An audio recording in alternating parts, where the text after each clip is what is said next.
Simona, you are muted. Oh, that's a rookie mistake, guys. Okay. So thank you very much, guys, and welcome to the first episode of the PMS Summit series. We just started, so this is the first one, and we will talk over the next few weeks, actually over the next few months, about all the different connotations of what we can probably define the pulsating heart of any property, and that's again the property management system. And today I am very, very happy to have some wonderful people on board. Uh, some of them we already did something similar in the past, so welcome back. And I'm going to call you one by one, guys. If you can just introduce yourself in 30, 45 seconds, and so people listening and watching this can know a little bit more about you, okay? So we got Frank Pizzicalis. Did I pronounce it right? Yes. Thank you, That's Simone. great, amazing. Vice President Strategies at Agilysys. So Frank, tell us something about yourself. Sure. So as you said, I'm the Vice President of Strategy for Agilysys, and that is a recent title because I was the former founder and CEO of Resort Suite. So certainly have a lot of perspective around what is a PMS. And I feel that, as part of Agilysys now, we are part of a very common vision of what we think a property management and a guest experience management system should be. That's great. So first of all, congratulations for the new role. And then we got Michael Blake, CTO at American Hotel and Lodging Association. Thank you so much, Michael, for being with us today. Hi, everyone. I'm Mike Blake, as Simone said. I'm also leading up globally HT&G. So even though I'm the CTO of American Hotel Lodging Association, that still means that I can fix the PC, but it's great to be here. Yeah, that's a great way to explain what I do to my mother. Okay, that's great. And then we got Mark Fancourt, and we spoke several times in the past, so welcome back, co-founder at TravelTech. Thanks very much, Simone. Hi, everyone. Nice to join everyone on a forum post-COVID. And I'm career hotelier, spent 25 years in technology on both sides as a vendor to the industry as well as an operator. These days, TravelTech looks after operators in the industry and also the technology vendor community when it comes to technology and advice that they might need. So thank you for having me.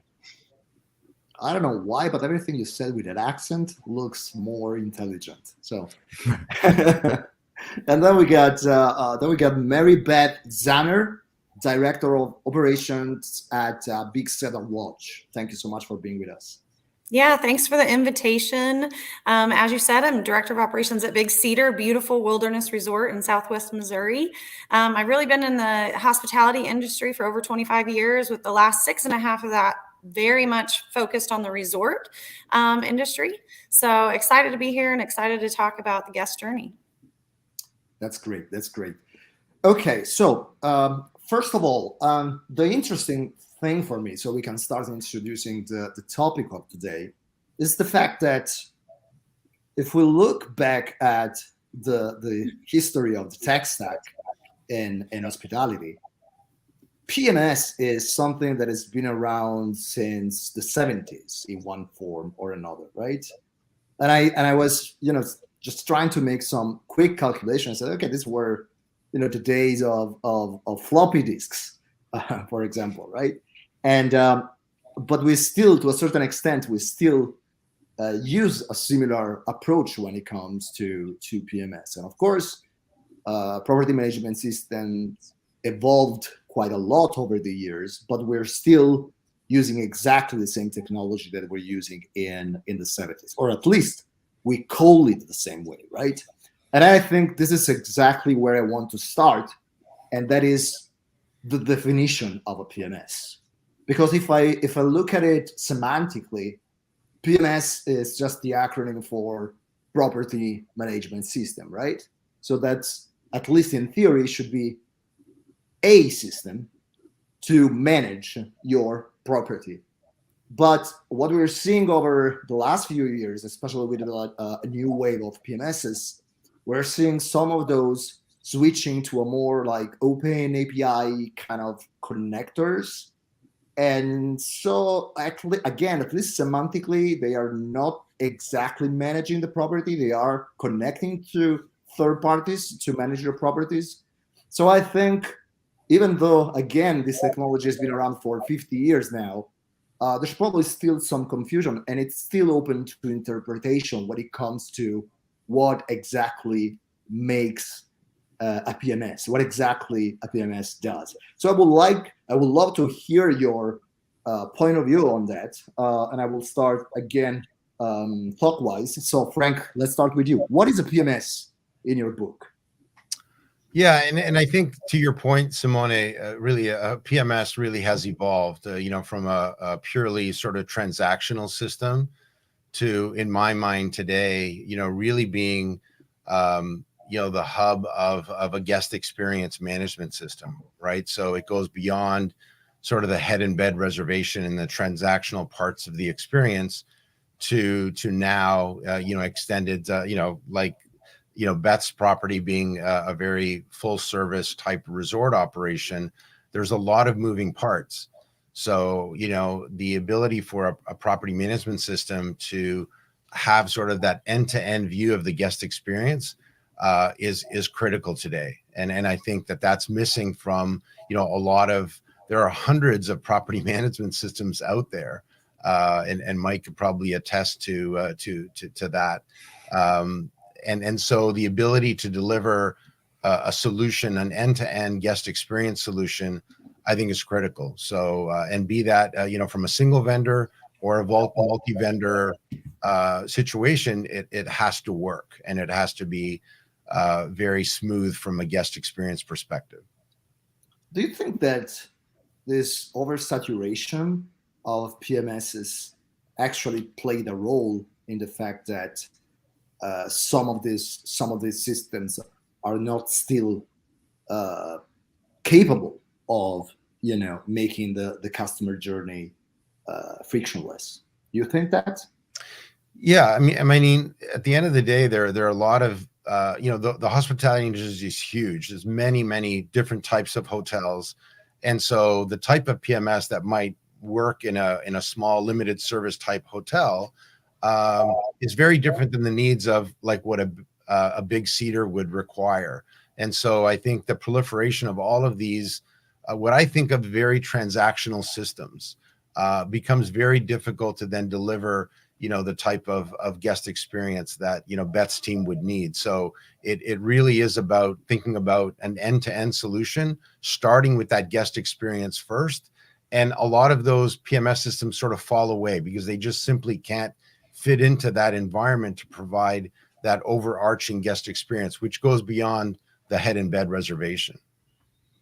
Yeah, before we started, somebody was saying that we could, like in the past, we could call it like a room management system. So I think we're way beyond that at this point, right, Frank? Absolutely. Yeah. It's, and that's the thing. Our whole industry is centered around, distribution and everything about the room. But the moment the guest checks into the room, that revenue is locked and loaded. So it really is about how have you enabled that guest to book, at Beth's property, spa treatments or other experiences, dining reservations, ordering food in the room or wherever they might be. I mean, how are you enabling the overall experience? Because in many cases, room revenue from a rate, it might even be 2 or number 3 as revenue contribution to the hotel. Food and beverage might be number 1, spa might be number 2. So it's a very different, it really depends on the type of property to then think about what is the type of guest experience you're trying to achieve and selecting the vendor or vendors to fit into that overall vision. Okay, I'm going to get back on that lately because that's an interesting angle. Mark, what is your definition of PMS? Yeah, look, just taking away from some of the points that you both made, the word property, of course, means so many things for our industry, and some of the things perhaps we'll talk about today, might be a little bit more sweeping statements, but in my experience, any property in our industry does have something more to sell than just a room, right? And and so to that point, my view is that a property management system, as we call it today, is more of an operational management system that should really give the hotelier the opportunity to commercialize all their products and services, meaning sell them, right? Going back to your point about, why has it been the way? I think that part of that is due to the cost of development. Over the previous years, it's become more effective to produce software today, but in the past, just the scope of doing one part of our business ended up with us having a lot of siloed technology.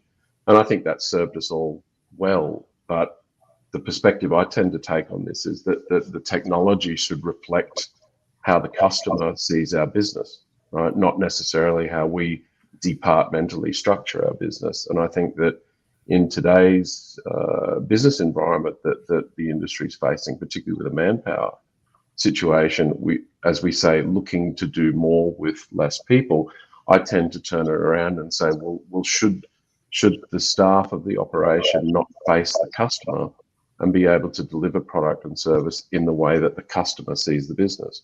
Because at the end of the day, the customer doesn't see rooms, restaurants, lifestyle operations, retail. They see a hospitality experience and they expect to consume it that way. And I think we've always had a mismatch with that in terms of how we structure our operation to serve that, which has often been driven by the nature of the technology that we've had. The other key part of it, of course, is that it has to have the customer information and a holistic view of it. Now, is it a CRM? Depending on your property, the size of it, or whether you do or you don't have brand affiliations, to some degree it is. If you're not part of a brand and you're part of an independent hotel, then it really does need to manage that overall customer relationship. And the other point that I picked up here was that eventually it is about experience management, and that means a whole lot of things to a whole lot of people. But to me, it means matching products and services that you offer as a business to the time that the customer is spending with you and trying to maximize your revenue opportunities across that. And you can't do that with multiple siloed systems. And I think that's really where the future of the industry is going, because at the end of the day, if you roll it right back to a hotel operator, to an asset management perspective for a hotel owner, if we ask hotels to build these other facilities beyond the room, then it's incumbent upon us to have a genuine strategy as to actually how we commercialize and how we sell these things. And that's both from the internal perspective and also how we present that to the customer in a digital format.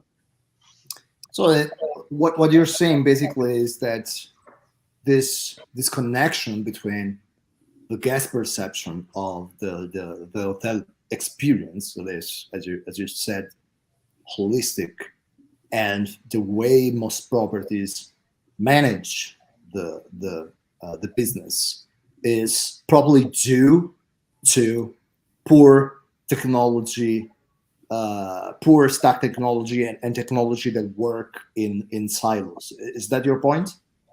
Yeah, I mean, look, I think poor is a strong word, Simone, and I know you don't mean it in that critical sense, but look, let's not forget there's some fantastic technology that's been around for this industry for a very long time, and many people here and many people listening have been involved in bringing that to industry, and it's done great things. But time shifts, and as I always roll it back to a retail experience. When we go to a department store or a supermarket, we're not dealing with multiple different parts of the business as we consume products and services, and it should not be any different for our customers either.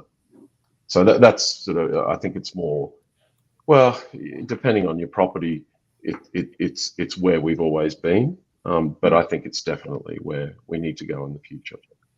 Yeah, that makes a lot of sense. Mary Beth, what's a PMS for you?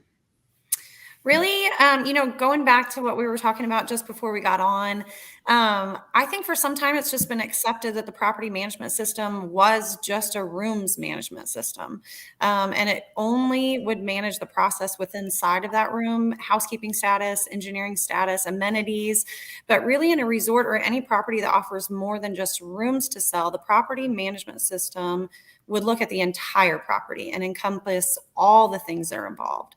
So, Simone, you said it earlier. It was great. Me and Frank were talking about it a couple days ago.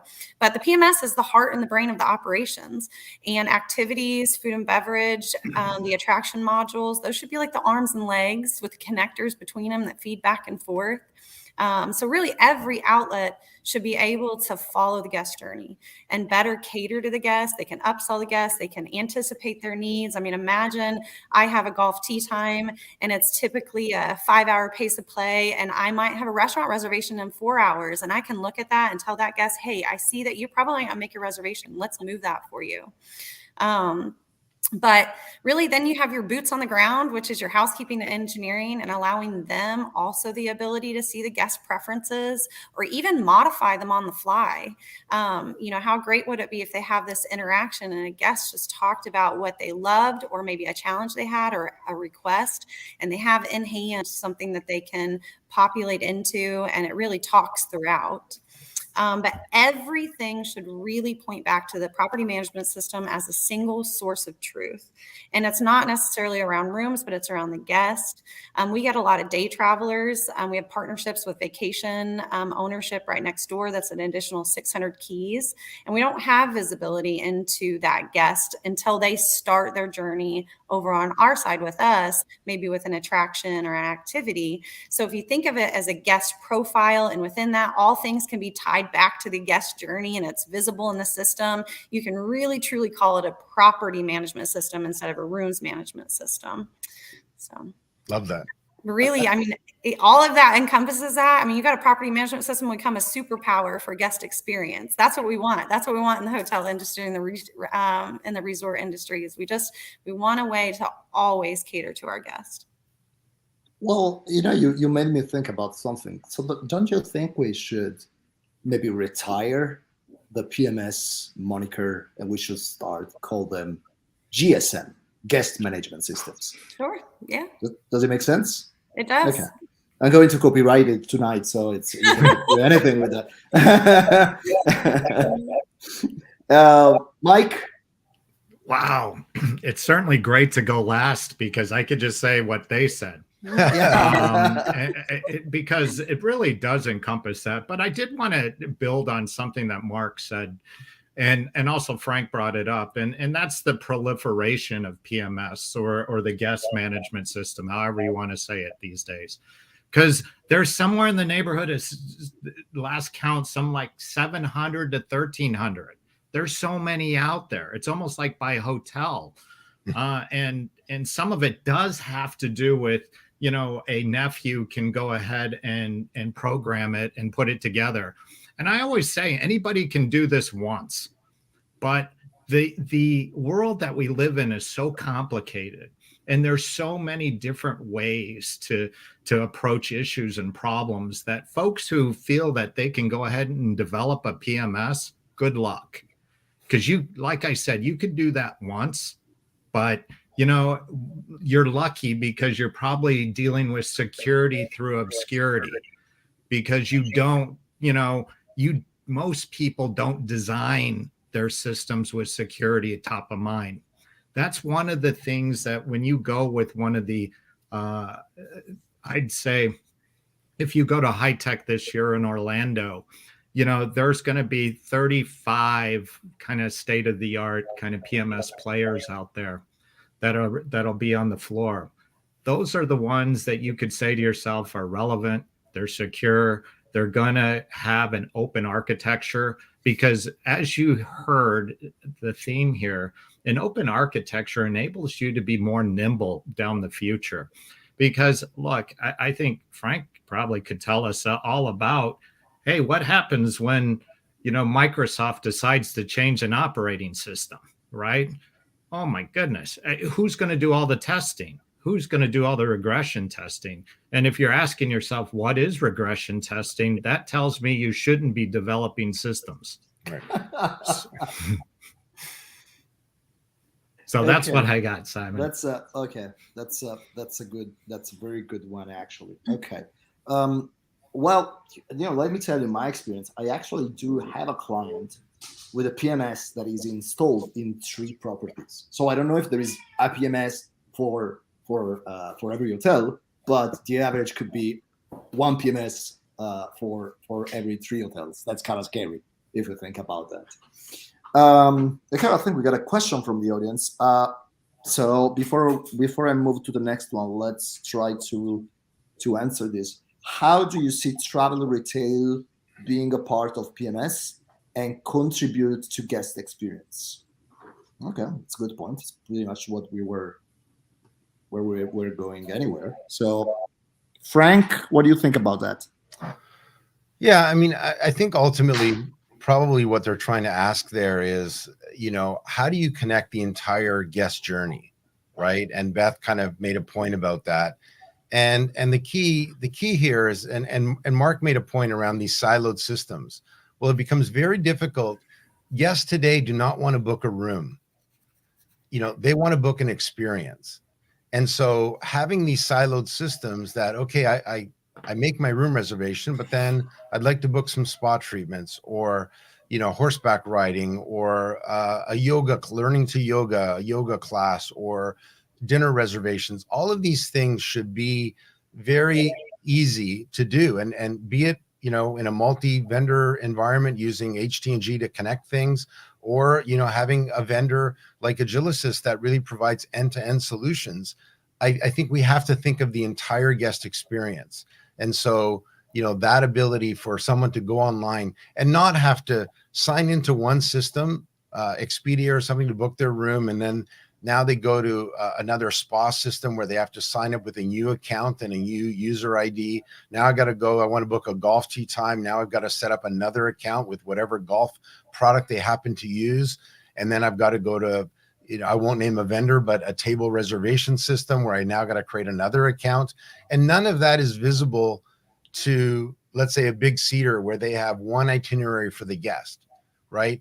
You want that to all come together so that, as Beth said, you can suggest and say, oh, we need to move your dining reservations because you won't be done your tea time, right? Having that visibility from a travel experience perspective where I can go online when, maybe 11 o'clock at night, where it's the first time my kids are in bed, first time I can sit down with my wife and plan a holiday, plan a stay.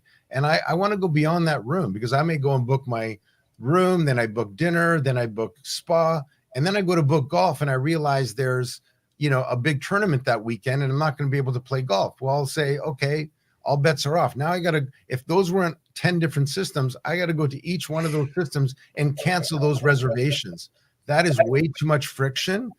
And I'll tell you, guests that are returning now from COVID have been used to using, this is the Uber generation, right? They're used to using technology to make their life easier. As an industry, we need to be able to deliver on that experience promise. And so no matter where that travel reservation is beginning, we need to tie it all together into one cohesive experience. Then operationally allow the staff, Mark brought up a great point. We're dealing with a staffing crisis in hospitality. So the best way we can deal with it is using automation, right? The more that we can actually provide to a guest to book it themselves, we're now taking one less phone call that needs to be made, and the guest actually feels better served being able to do it themselves. The guest that still wants to call, well, now your staff are more available for that guest, right? Whereas the one that would prefer to just, book it all themselves can do that. And I know my daughter, she would rather text me than call me on the phone. They detest picking up the phone. So you may not even know that you missed a reservation because they just never called. Yeah, that makes so much sense. Yeah, go Beth. No, you have to make it easy for this younger generation. Frank hit it on the head. I mean, they are the Uber generation. They are the text. You have to make it easy for them to book, or they won't book because they will not pick up the phone call and call you. Hey, Beth, you got to make it easy for the older generation too. Well, you're right. Yep. Case in The point. call center's still there. Hey, we Well- like frictionless experiences. And, when we talk about attribute modeling and what have you, it's becoming once again, the way I think guests want to consume experiences. This is one of those things that we are very fortunate that, we're getting to a point where technology is beginning to move much quicker and be able to accommodate these type of situations. Mm-hmm. Yeah, and I think I was just going to, taking back to that question, it's about, I think sometimes when we have these sorts of discussions, we get into this distinction between, well, a hotel or a resort. It's not about that. It's about inventory and it's about pricing. So, even the simplest hotel has more than just rooms to sell. And, if we stretch it across to a revenue management perspective and, the dialogue we're starting to have about total customer revenue and this type of thing, this all plays into the ability of such a technology to be able to properly inventory, price, and control rates. So, we're all familiar with the concept of add-ons from the past. Mm-hmm. In the modern world, add-ons don't cut it, in my perspective. We need to be able to price products and we need to be able to yield on those products. And, for example, say you're a modern sort of hotel that's sort of coming into the market today. Well, you might sell transport. You might even sell a workspace, right? None of that has anything to do with what we would traditionally call a resort experience. These are pretty basic things for a hotel today. The other thing I was going to just bring up was just around the question of travel, and I suspect, as Frank said, it's sort of more around the lifestyle and activities piece. But what I would say is that we need to focus on selling our own products first, because, candidly, if you think about a digital marketplace, the only one that's fully established for our industry is rooms. So we've got a long way to go, when it comes to the distribution of all products and services. I think the other thing I just wanted to make a point of, just going back to the topic of manpower, is that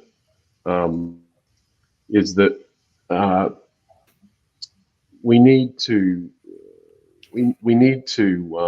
think about the staff's experience. We don't talk about that very often. We always talk about the guest. The people who are actually making this work, the people who are actually going to drive your revenue are the staff. And I think we need to switch back to that view and think about this as a tool that people use to deliver a product and service. Yes, there'll be digital connections. Yes, there'll be customer-facing elements of that. But if your staff are going to deliver any level of hospitality, product and service, then they need to have a platform that's going to enable them to do that.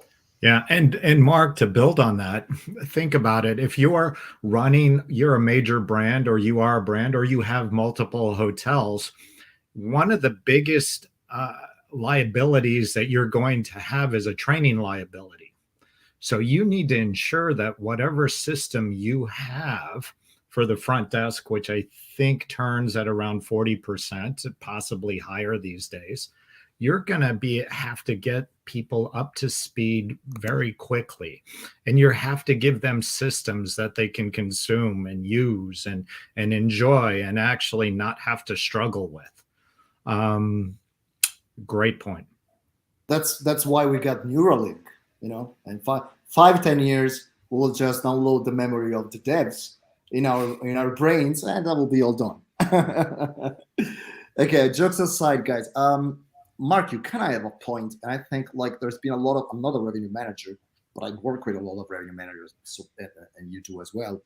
And there's been a lot of talking, especially during the first lockdown, about moving from revenue per room to revenue per square meter, or total revenue. Do you think that some properties are still struggling with this kind of concept because of the restraints they have in creating this unique guest profile that Beth was talking about? What do you think? Well, on the topic of that, I mean, I'm really anxious to see revenue management as we know it in our industry get beyond the room.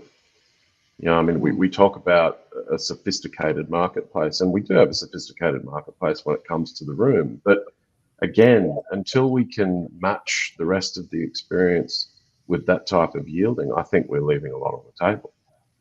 You know, it's been a pet project of mine for a long time, but I would like to see one of the players in our industry start to take a look across the business and start to pull in information. You know, and again, it may have to come from different systems, but you know, if you look at an example such as, you know, Frank's product with Resort Suite, where you have an across business view of the customer and across business transactional revenue, the information's available to start taking this up and start doing something with it. And I would like to, you know, challenge industry to start doing that, because, you know, for many of our operators out there, that's what we're selling.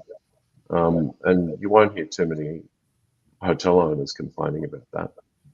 Yeah, and I think to your point, Simone, the going from beyond the revenue per room or you know, average rate and that sort of thing, to going to a revenue per guest metric and really looking at that guest spend. And to Mark's point, you know, the ability to revenue manage my restaurants, right? That same table that I might offer as a four top on an idle Tuesday, I will not allow a 2-person reservation on a Saturday. Or, you know, in my spa, you know, it's amazing to me that we spend so much time and money revenue managing room, but we have not, or the rest of the industry has really not thought about, you know, how can we do dynamic availability in my spa to make sure during those peak times I'm offering the highest margin treatments. I'm not just offering the whole spa menu and sort of constricting it, you know, without even changing the price, which we call dynamic pricing.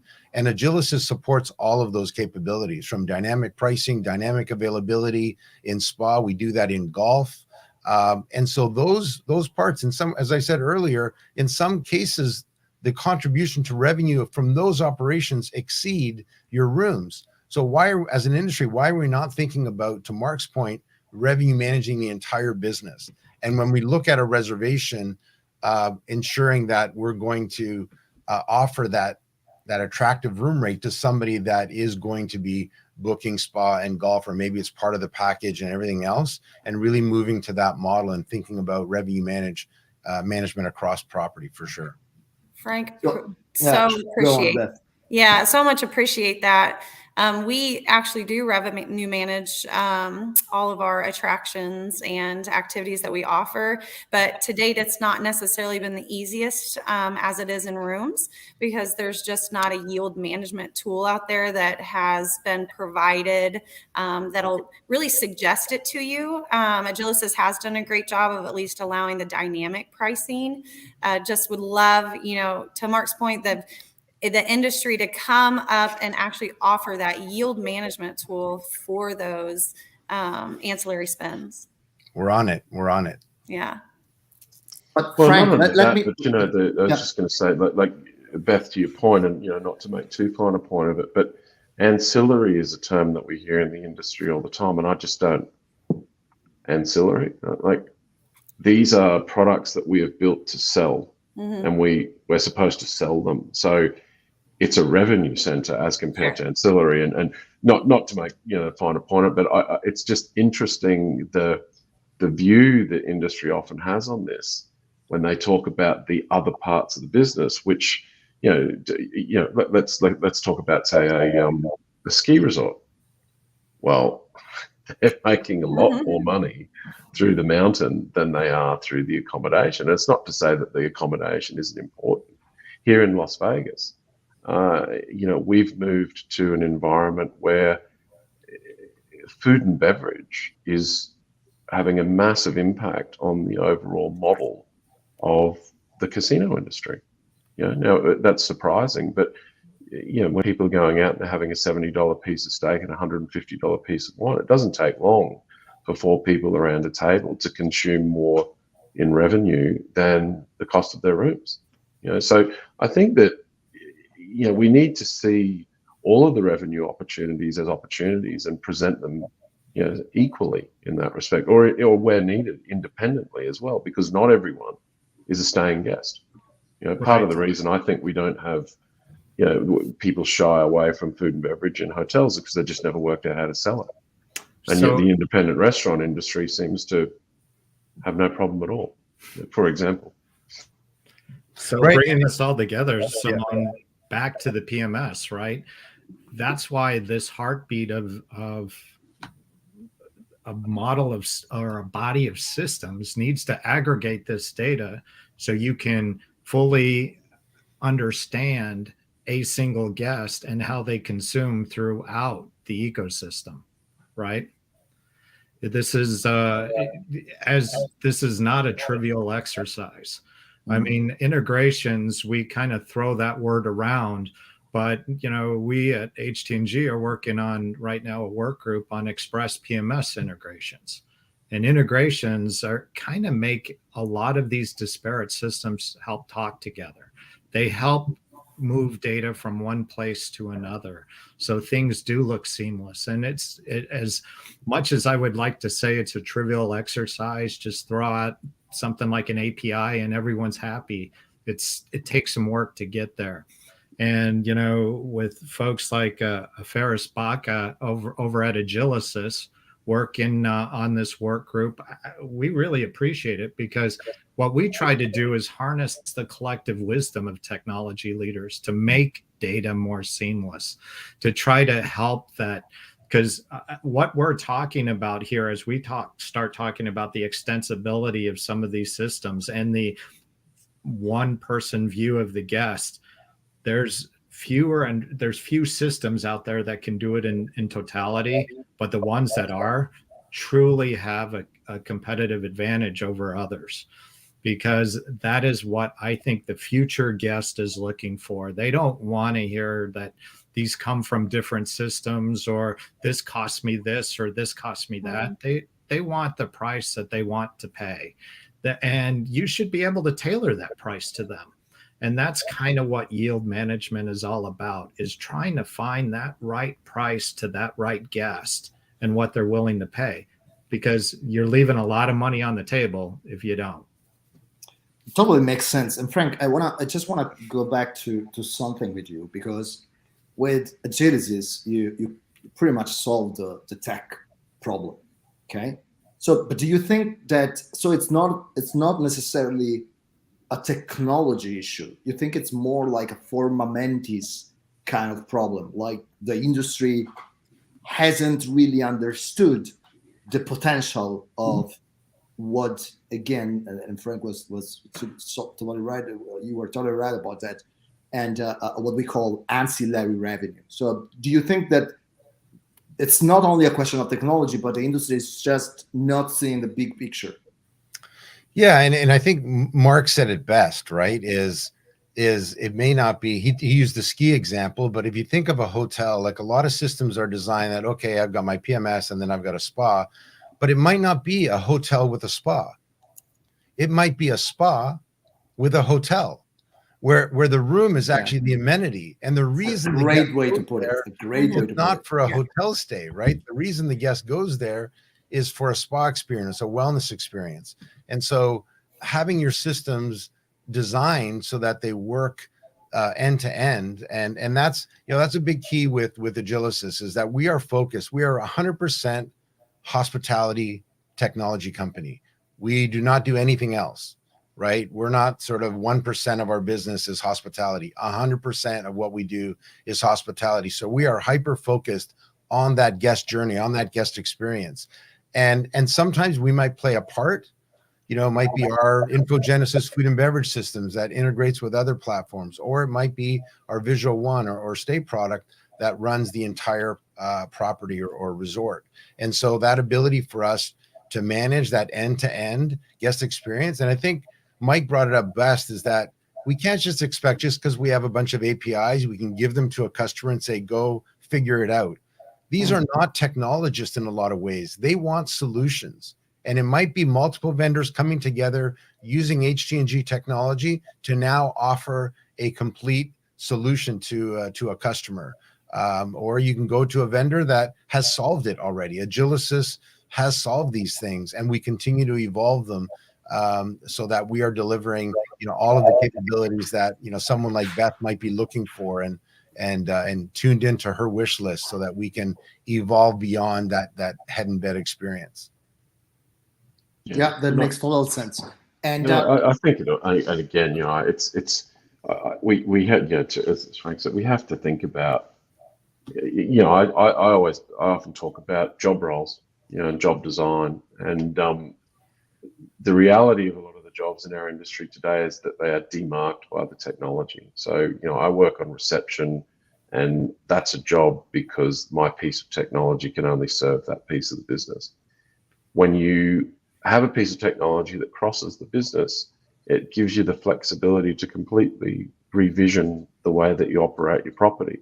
And I think there's two upsides to that. Number one is the effectiveness of selling, but number two is addressing the big challenge that we have today about interesting job roles. One of the reasons why people don't want to stick around with us anymore is because the job roles feel limiting. And if you have a technology environment that lets you broaden the scope of the capability of your people, your job roles can follow that. And I think we'll have more interesting jobs in our industry in the future, the further we go towards sort of broader applications with more capability. And look, I can tell you that as I look around the industry from Travatech's role, I see everyone pushing towards this. This is not a topic that was sort of like there's them and there's us anymore. All the companies that are out there are working to try to bring more and more functionality into a single platform, as they should, because that, regardless of who your vendor of choice might be as an operator, is driving more value into your technology model and creating both the sales and revenue growth opportunity, but most importantly, the operational cohesion, so that you can deliver a better experience, not just to the customer, but to the people who make your business work. So I don't think we can underestimate that. It's really important. You're totally right. And I always say that, every property has two guests, and that is like the traveler and the staff, right? And especially now, like I was reading this alarming statistics that 58% of people that were fired during COVID will not go back to hospitality or to the food industry, just because it could be it's not interesting as it used to be. It's very sensible to whatever happens in the world in terms of pandemics or conflicts and so forth. So I think you totally have a point here. But my question is, and that's for you, Mark, because that's pretty interesting for me. Do you think that we have an academic role? We can, like, the guilt, the mistake we're doing is that even at an academic level, we're teaching like this new generation that everybody in hotels should work in silos. Like, because I see that quite often. Okay, I'm a revenue manager. I will explain you how to do that, but you will not know anything about what the food and beverage is doing, for example. So you think that we got like some kind of responsibility in the way we teach these kids?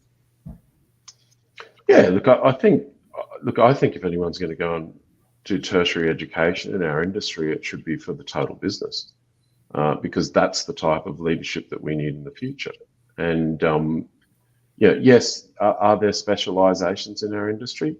Of course, I mean, not just anyone's going to go and run the cooking and production operation. Okay, that's fair. We have that, but I often think about, for example, reservations.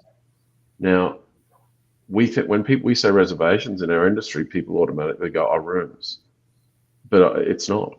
Reservations is the process of booking a space, right? And it doesn't matter what the space is. So, are the skill sets to book a dining reservation and a room reservation that far removed from each other? See, I think not. So why if you're driving for revenue increase across an experience, would you not be looking at creating, a single sales function? I would even extend that into the event and meeting space, because here's an area that we continue to operate in 1970s style fashion, where it's, oh, I'd like to talk to someone. Well, our sales manager will get back to you in due course. And you look at a Regis or some of these other organizations that now have meeting spaces, and they're just booking them straight away online. You're not talking to anyone. So, there's an example. Is the sales process for meeting space truly that difficult?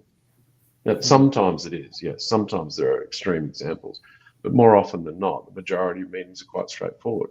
So why is that not part of an overall contact center where you call in you ask to consume products and services? So, I tend to think that again, it's technology, I think, has had a big part to play in this, Simona. And it's, as we've had all these pieces, we tend to crystallize our thinking that way. And it's not unreasonable, but I do think that we need to challenge ourselves to get past that, because the vendors, whether it be the right time or high time, are starting to bring cross-functional technology to the business, which is going to create this flexibility for the operation. And I think it's a wonderful thing for everyone involved.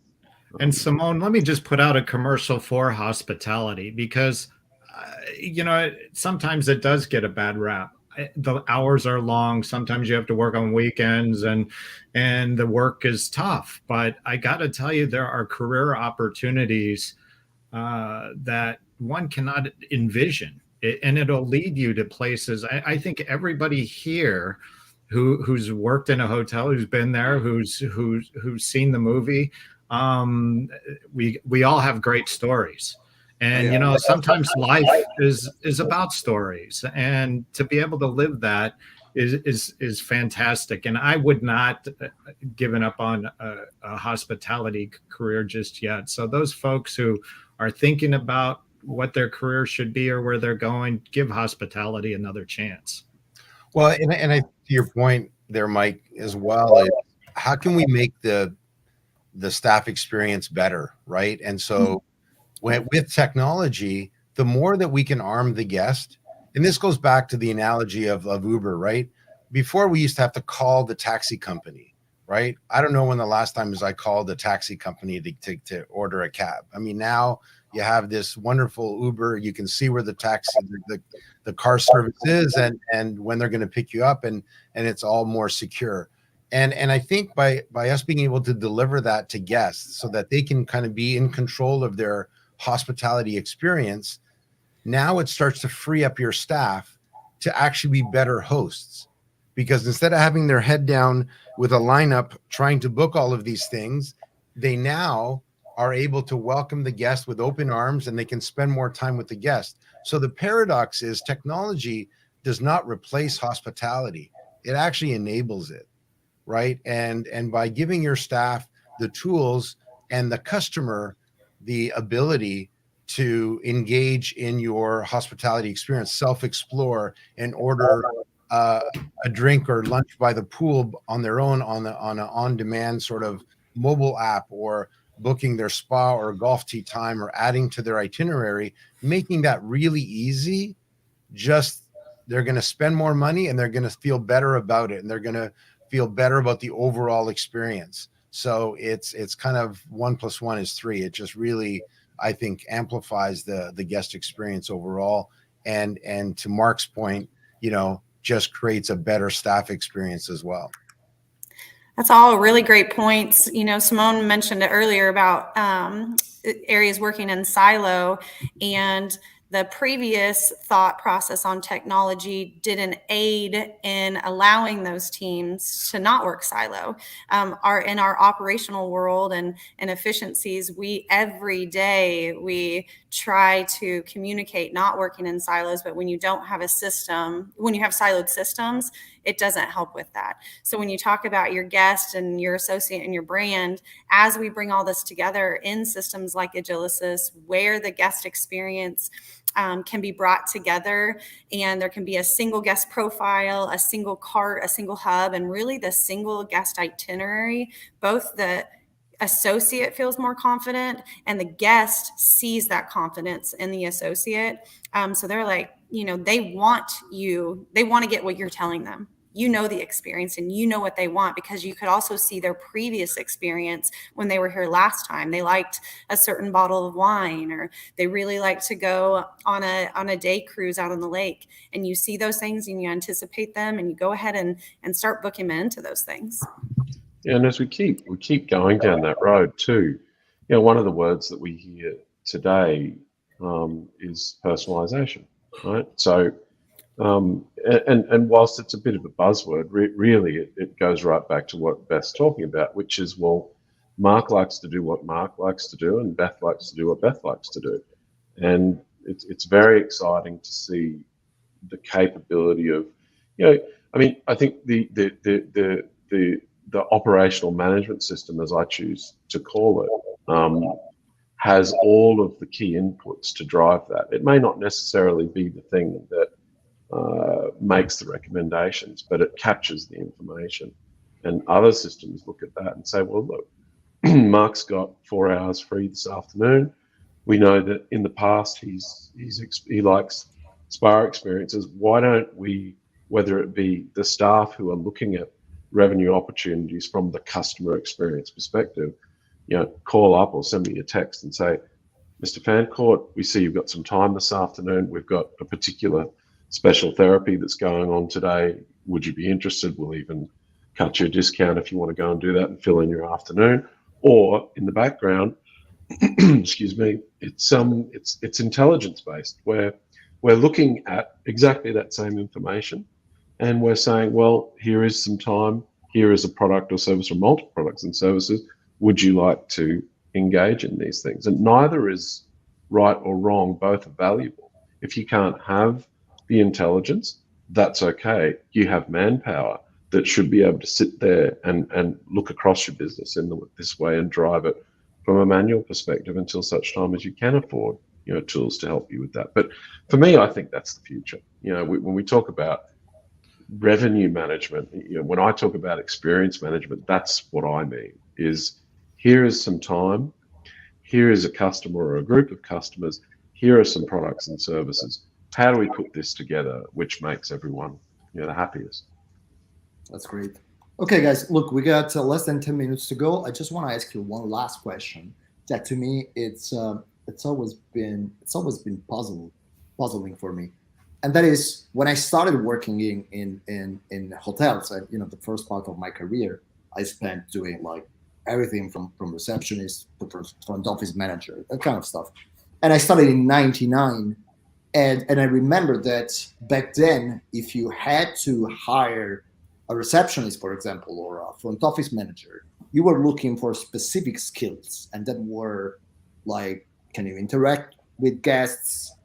Do you have soft skills, and so forth? That makes sense in an industry like hospitality, right? And then we started adding pieces of technology, and PMSs, channel manager, booking engine, RMSs, you name it, POS. And as you said during this last 50 minutes or so, the main problem is that a lot of the systems, they don't really talk to each other. So you have this people just struggling to get the best with the technology they have, and you have these paradoxical situations where you have like humans charging credit cards manually or inserting reservation manually in the PMS because the systems don't talk to each other. So do you think that the work of like the people that is on the first line, like receptionists or front office managers, these kind of people, you think it's just, to a certain extent, it's now worse than it used to be because of bad technology? And I will start with you, Frank. Yeah, I mean, I think ultimately what you're trying to achieve is, and it's not about a training or anything like that, but like if we think about, let's look at another industry, right? Let's look at airlines. And Mark, has been talking about revenue management. If you had to put the decisions around what rate to offer to a American Airlines agent, well, forget about it. It's not going to work. So technology has to take away the complexity.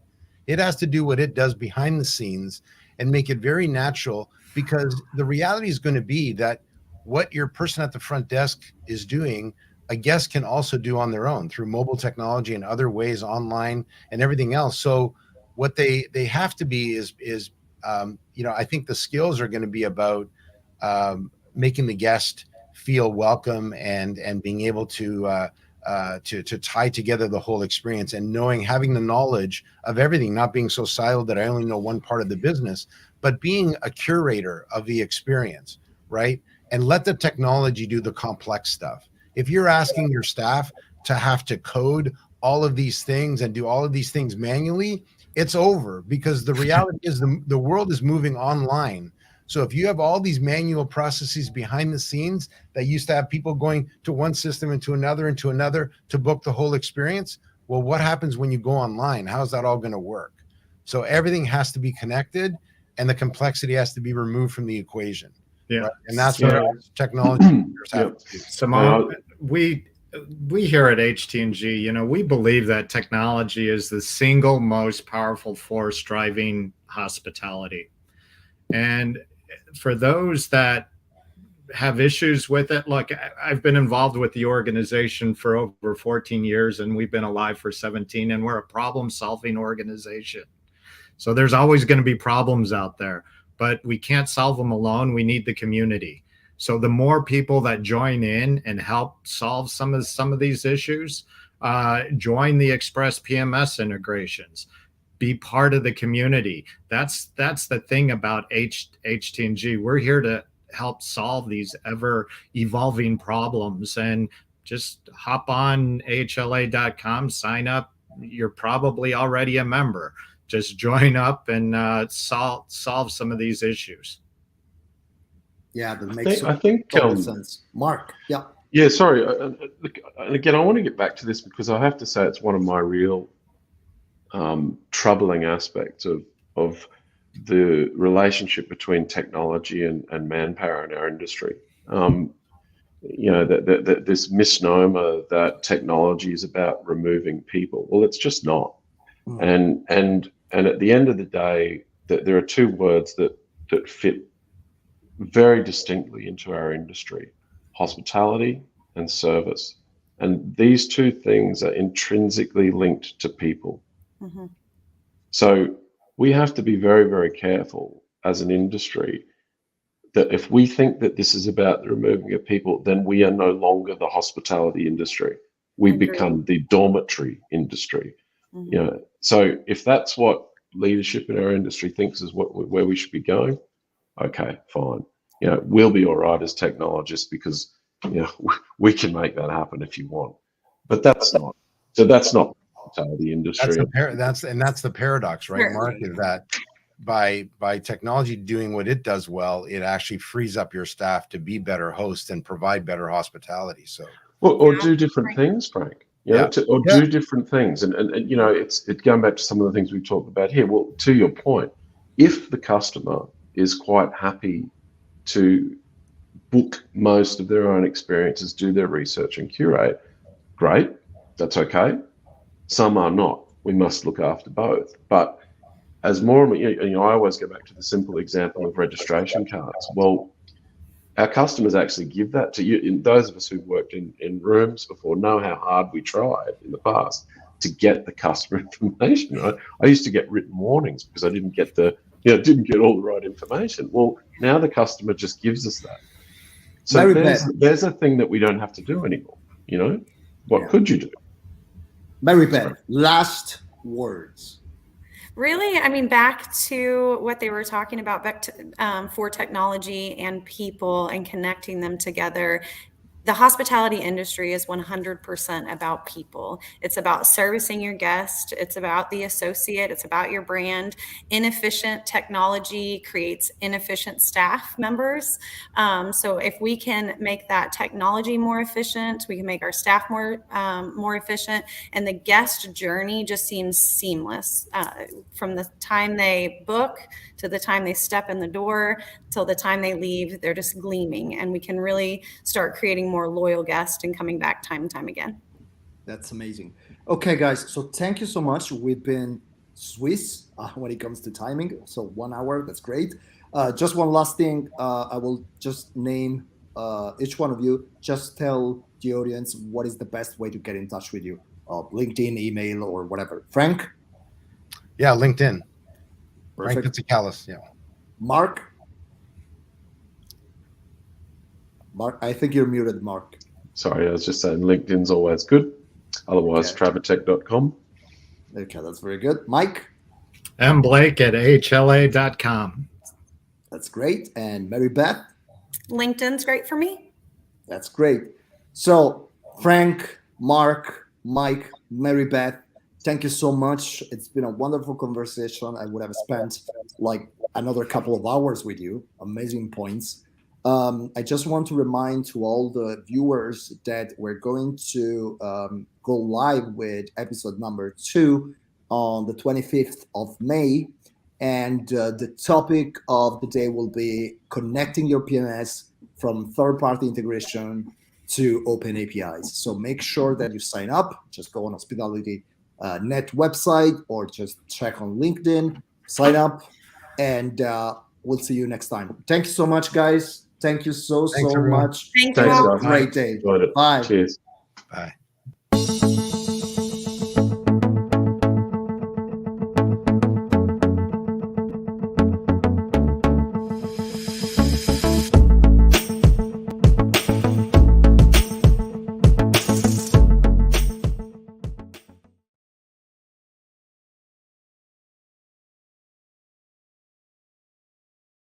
You do. It's my pleasure to welcome Don DeMarinis, who's the Senior Vice President of Agilysys, to the stage today, so to speak.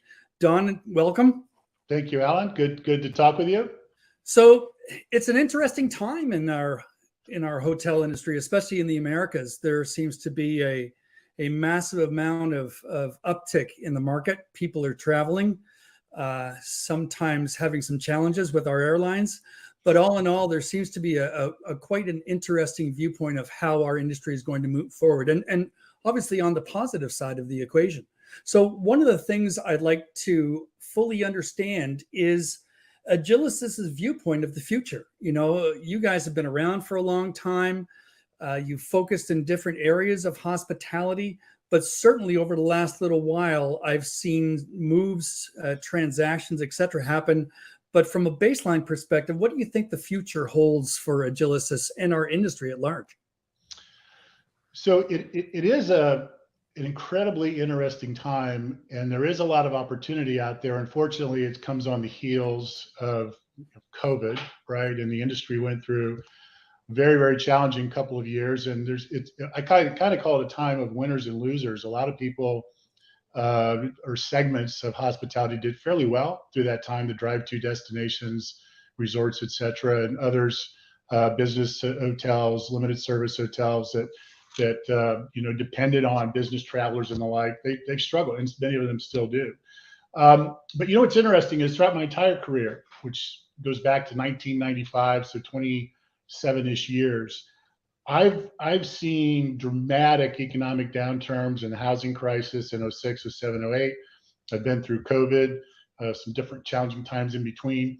And what's interesting is, while hospitality takes a tremendous hit every time, because a lot of that spend is rather discretionary, the industry just continues to evolve, adapt, and change itself to align with the times, with the needs of the traveling public, vacationers, et cetera.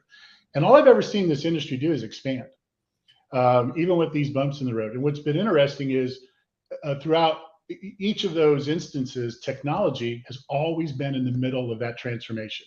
It's always been in the middle of hotel operators, resorts, whether it's gaming, it's independents, it's the brands.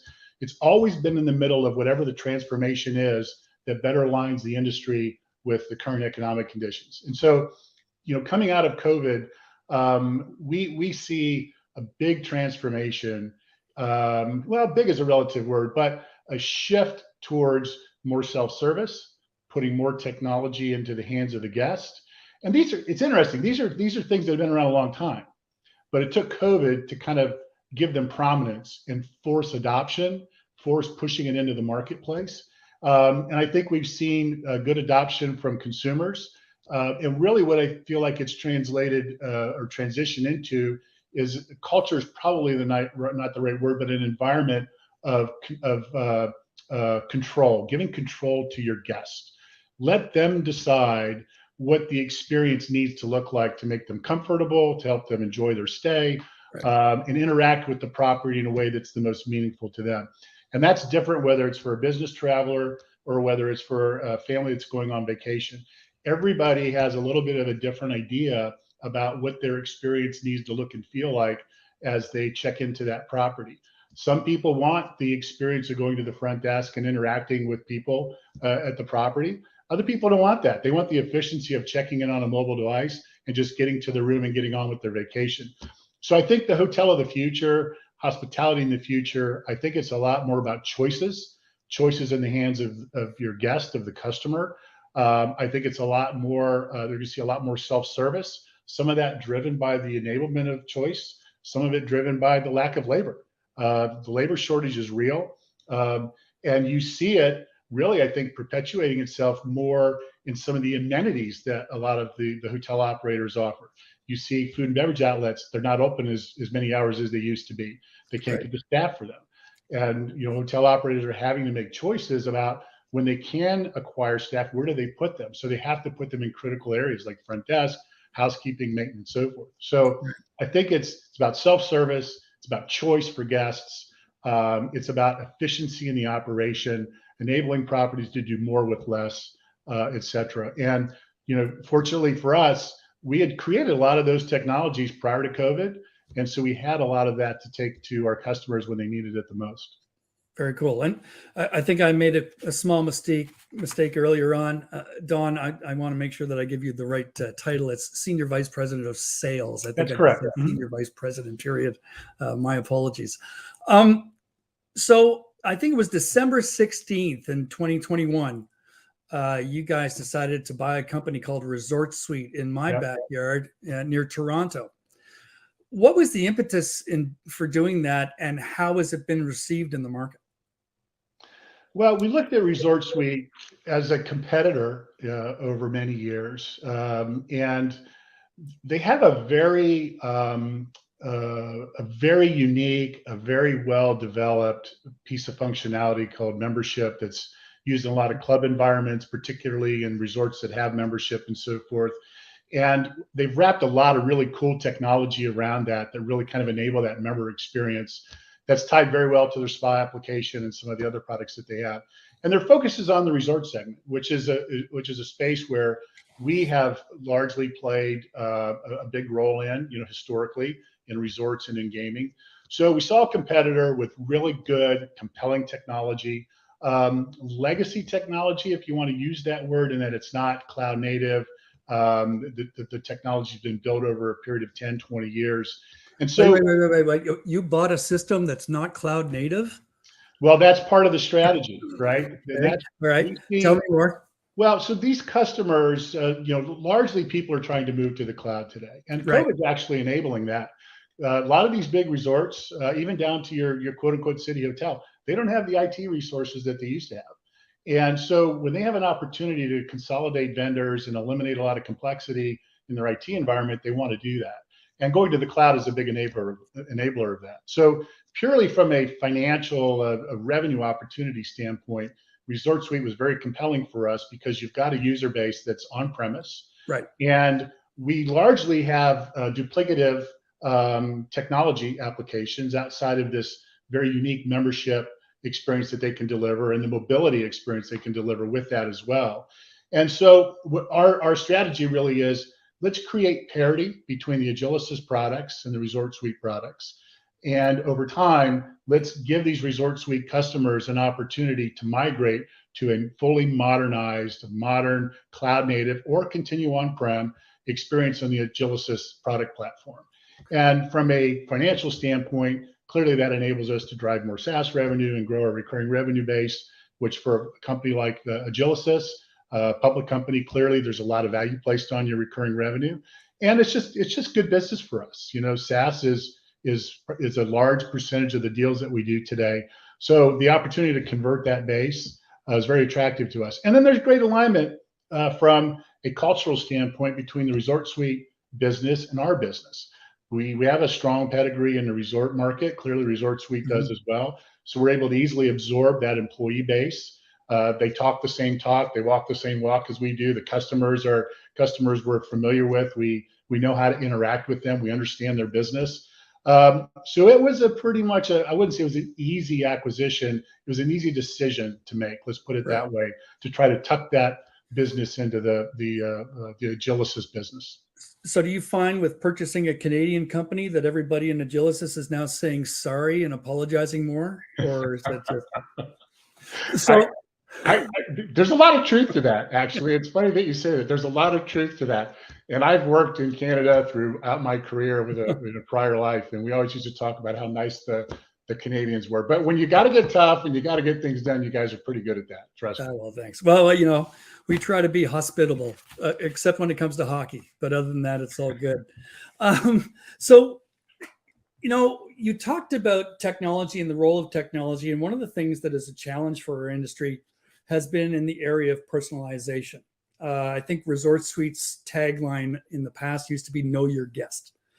And you alluded to that earlier, you know, giving people a choice.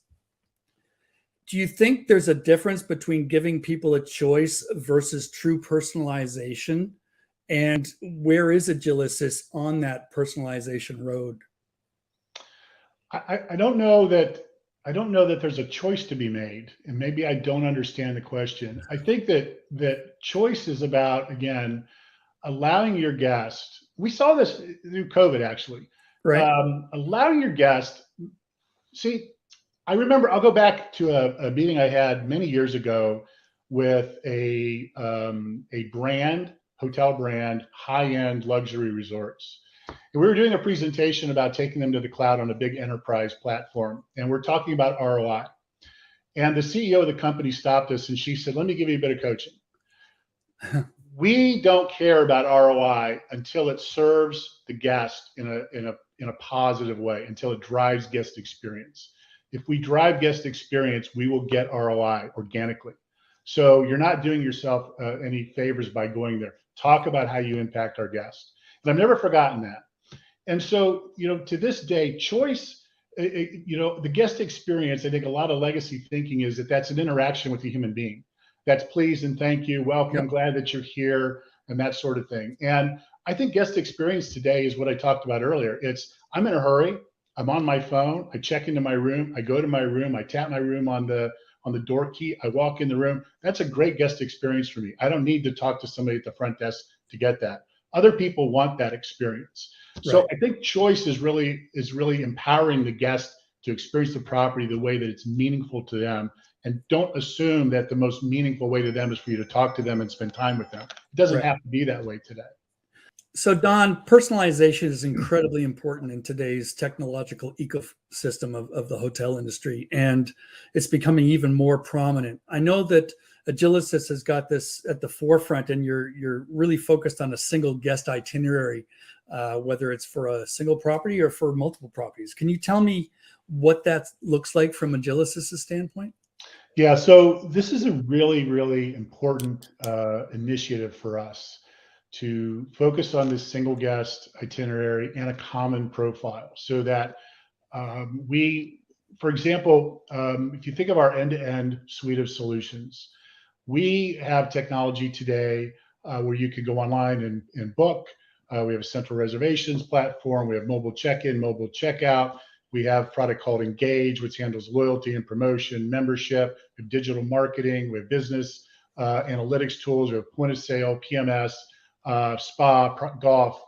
sales and catering products and so forth. And so as our customers adopt multiple solutions from us that attach to our core products, our food and beverage or our PMS products, all of our technology has the hooks in it, if you will, to collect really rich data about our guests, where they spend money, how they spend money, cash, credit, those kinds of things.